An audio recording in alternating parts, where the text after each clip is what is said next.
And so when I talk about kindness, it's going to take kindness for me to get a restaurant. Well, that's where it was.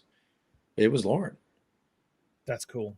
Yeah, because you don't usually see that. Like, I've, as you know, I've brokered deals and all that sort of stuff. Like, you don't usually see it. It's usually I want the money and I want to get out and fuck your situation or how Yeah. you feel about things. Go to Like hell. you either take it or you don't, because I got other people that are going to grab it, Yeah. like step up. That was, yeah. So, So Wandering Mollusk as a brand was you built it very well. You're gaining potential.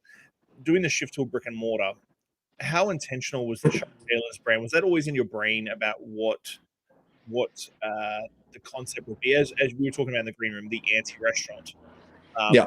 and I kind of feel like, especially post currency trading, where it's super transactional, you want to get away from the transactional nature of hospitality, where it's just you come in, you spend money, I serve you, you get the fuck out.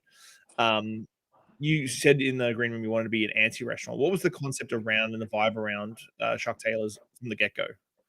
So the get-go was my mood board was a playlist.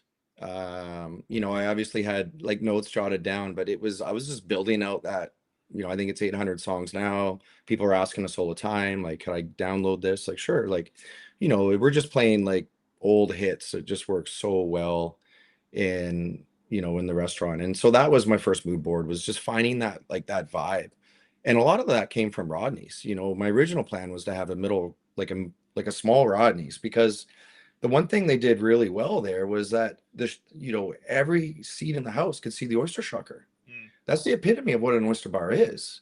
Like, you want to see the show, you want to see the stage, you want to see a bunch of grown adults like laughing and enjoying the fact that they're shucking oysters for other adults.